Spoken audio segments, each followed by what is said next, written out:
Hello, ladies, and welcome to our new Bible reading series. I'm Cindra Enlow from HeavenlyPlace.com, and this year, as we read through the Bible, we'll explore God's incredible story of love and redemption. If you're looking for a Bible reading plan that's simple and doable, this is it. So let's get started and discover the heart of God together, one chapter at a time. Exodus 14. Then the Lord said to Moses, "Tell the people of Israel to turn back and encamp in front of Pi-hahiroth, between Migdol and the sea, in front of Baal-zephon. You shall encamp facing it, by the sea. For Pharaoh will say of the people of Israel, They are wandering in the land, the wilderness has shut them in. And I will harden Pharaoh's heart, and he will pursue them, and I will get glory over Pharaoh and all his host, and the Egyptians shall know that I am the Lord." And they did so. When the king of Egypt was told that the people had fled, the mind of Pharaoh and his servants were changed toward the people, and they said, "What is this that we have done, that we have let Israel go from serving us?" So he made ready his chariot and took his army with him, and took 600 chosen chariots and all other chariots of Egypt, with officers over all of them. And the Lord hardened the heart of Pharaoh king of Egypt, and he pursued the people of Israel, while the people of Israel were going out defiantly. The Egyptians pursued them, all Pharaoh's horses and chariots and his horsemen and his army, and overtook them and camped at the sea by Pi-hahiroth in front of Baal-zephon. When Pharaoh drew near, the people of Israel lifted up their eyes, and behold, the Egyptians were marching after them, and they feared greatly. And the people of Israel cried out to the Lord. They said to Moses, "Is it because there are no graves in Egypt that you have taken us away to die in the wilderness? What have you done to us in bringing us out of Egypt? Is not this what we said to you in Egypt? Leave us alone that we may serve the Egyptians. For it would have been better for us to serve the Egyptians than to die in the wilderness." And Moses said to the people, "Fear not, stand firm, and see the salvation of the Lord, which he will work for you today. For the Egyptians whom you see today, you shall never see again. The Lord will fight for you, and you have only to be silent." The Lord said to Moses, "Why do you cry to me? Tell the people of Israel to go forward. Lift up your staff and stretch out your hand over the sea and divide it, that the people of Israel may go through the sea on dry ground. And I will harden the hearts of the Egyptians so that they shall go in after them, and I will get glory over Pharaoh and all his host, his chariots and his horsemen. And the Egyptians shall know that I am the Lord when I have gotten glory over Pharaoh, his chariots and his horsemen." Then the angel of God who was going before the host of Israel moved and went behind them, and the pillar of cloud moved from before them and stood behind them, coming between the host of Egypt and the host of Israel. And there was the cloud and the darkness, and it lit up the night, without one coming near the other all night. Then Moses stretched out his hand over the sea, and the Lord drove the sea back by a strong east wind all night, and made the sea dry land, and the waters were divided. And the people of Israel went into the midst of the sea on dry ground, the waters being a wall to them on their right hand and on their left. The Egyptians pursued and went in after them into the midst of the sea, all Pharaoh's horses, his chariots, and his horsemen.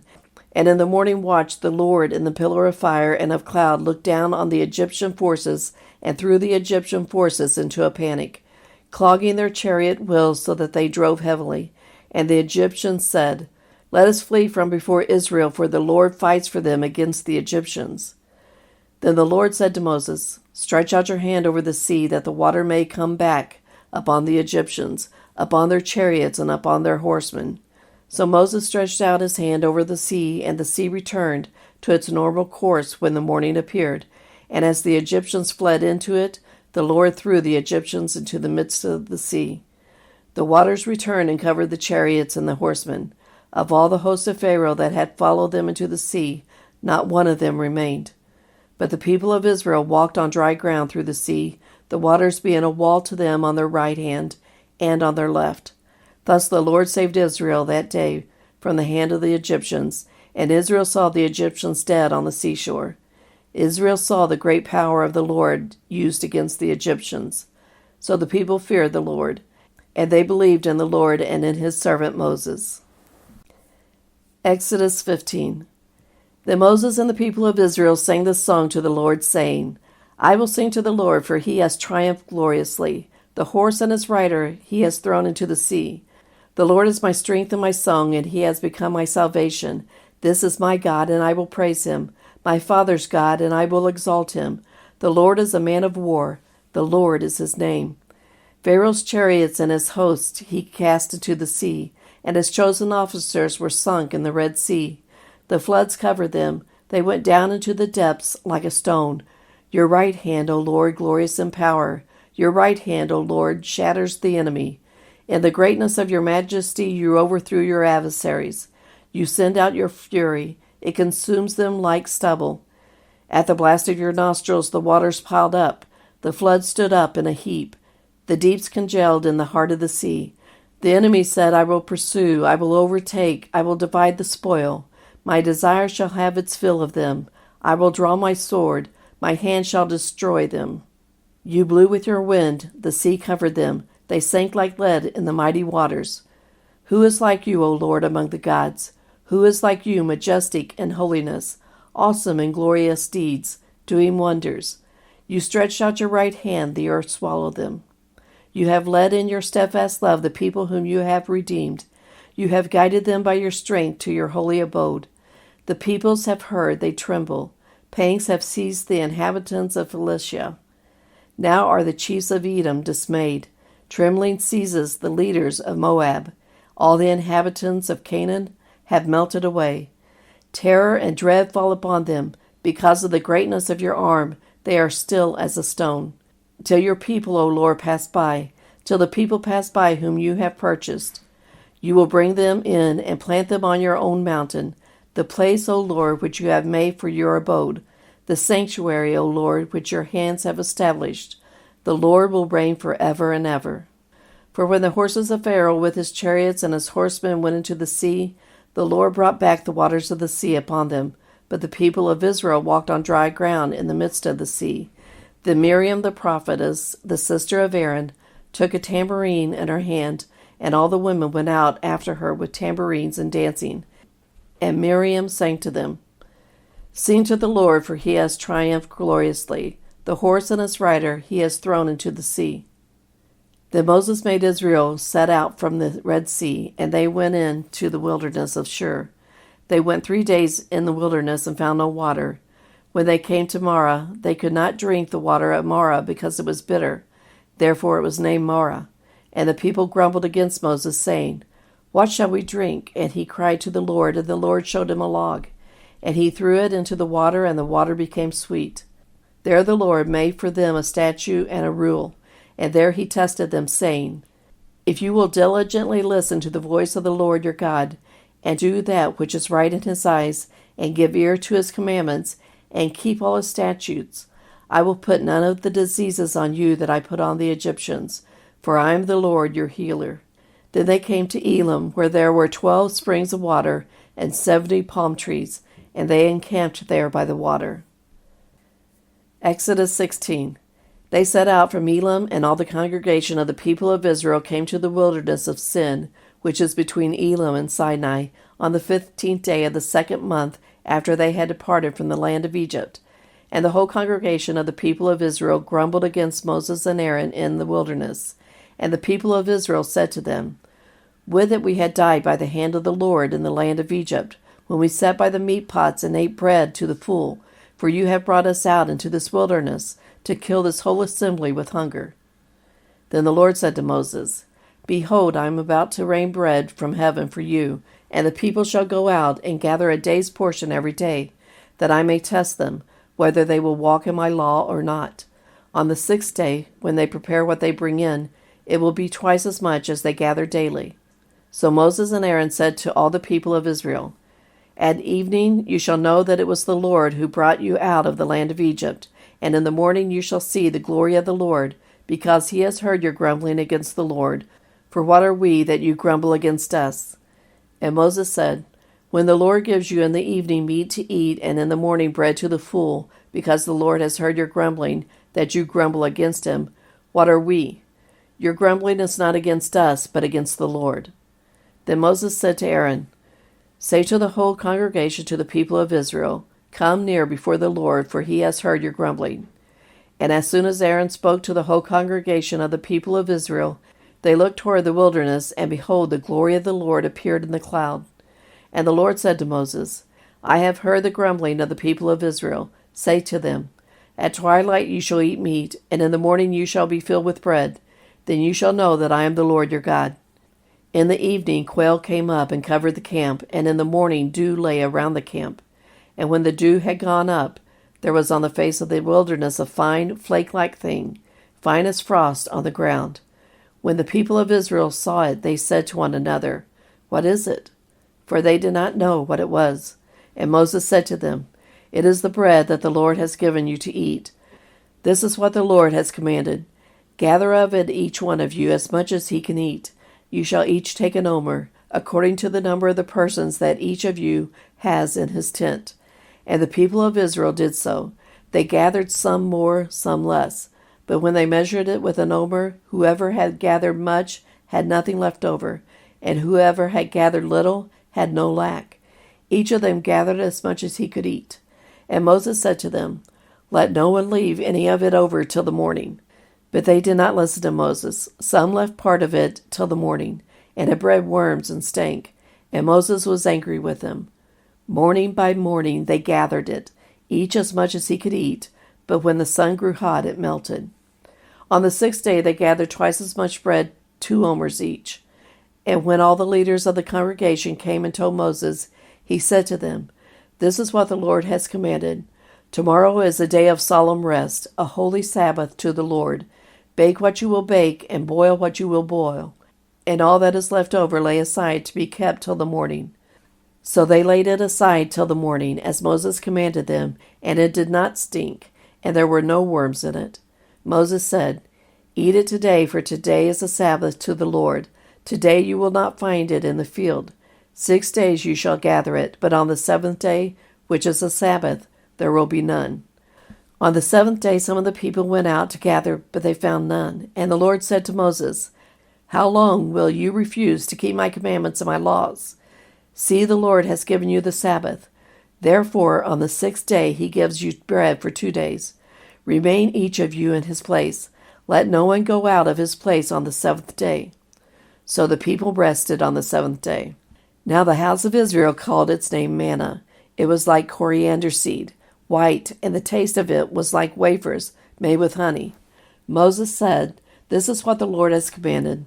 Let an omer of it be kept throughout your generations, so that they may see the bread with which I fed you in the wilderness, when I brought you out of the land of Egypt. And Moses said to Aaron, Take a jar and put an omer of manna in it, and place it before the Lord to be kept throughout your generations. As the Lord commanded Moses, so Aaron placed it before the testimony to be kept. The people of Israel ate the manna 40 years, till they came to a habitable land. They ate the manna till they came to the border of the land of Canaan. An omer is the 10th part of an ephah. Exodus 17. All the congregation of the people of Israel moved on from the wilderness of Sin by stages, according to the commandment of the Lord, and camped at Rephidim. But there was no water for the people to drink.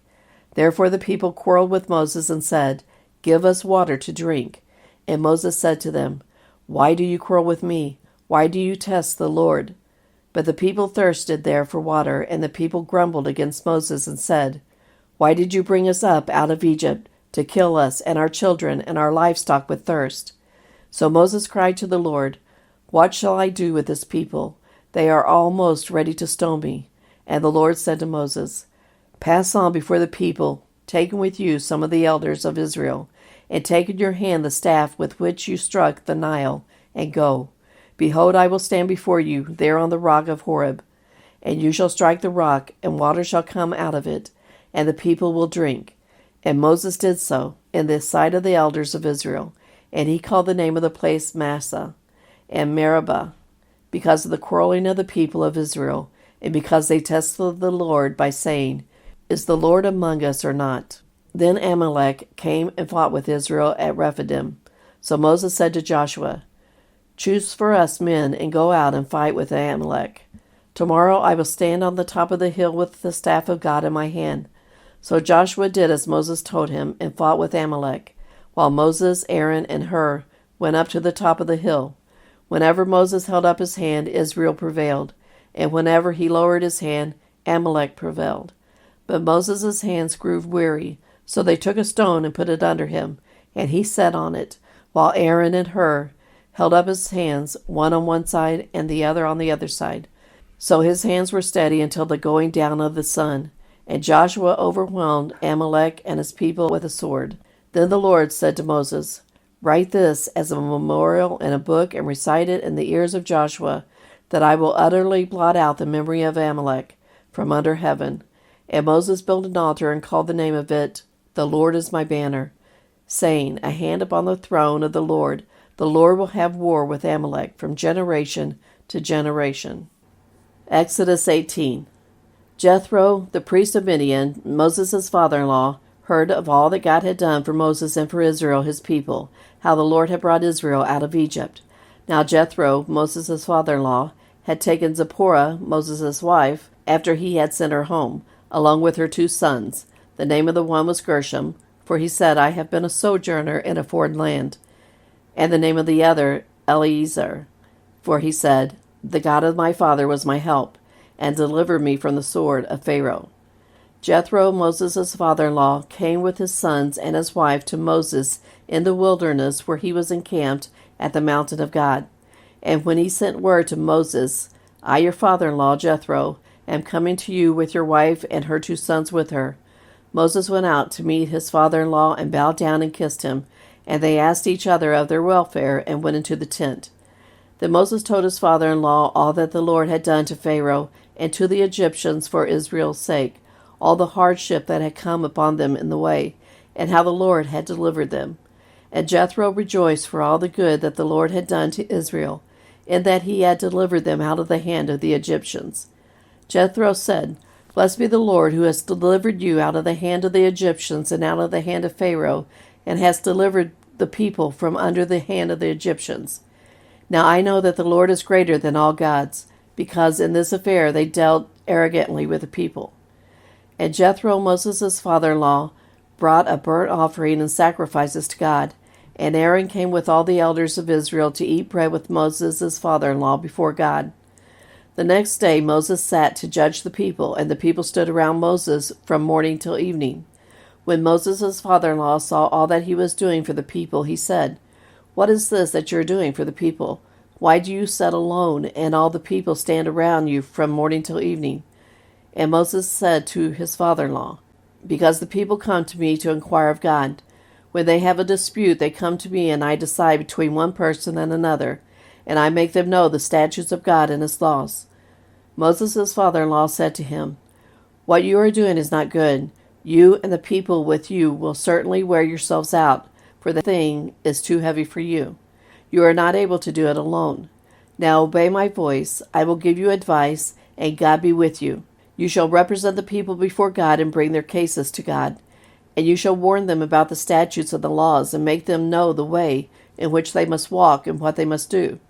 Moreover, look for able men from all the people, men who fear God, who are trustworthy and hate a bribe, and place such men over the people as chiefs of thousands, of hundreds, of 50s, and of 10s. And let them judge the people at all times. Every great matter they shall bring to you, but any small matter they shall decide themselves. So it will be easier for you, and they will bear the burden with you. If you do this, God will direct you. You will be able to endure, and all this people also will go to their place in peace." So Moses listened to the voice of his father-in-law and did all that he had said. Moses chose able men out of Israel and made them heads over the people, chiefs of thousands, of hundreds, of 50s, and of 10s. And they judged the people at all times.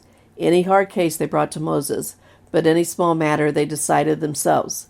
Then Moses let his father-in-law depart, and he went away to his own country.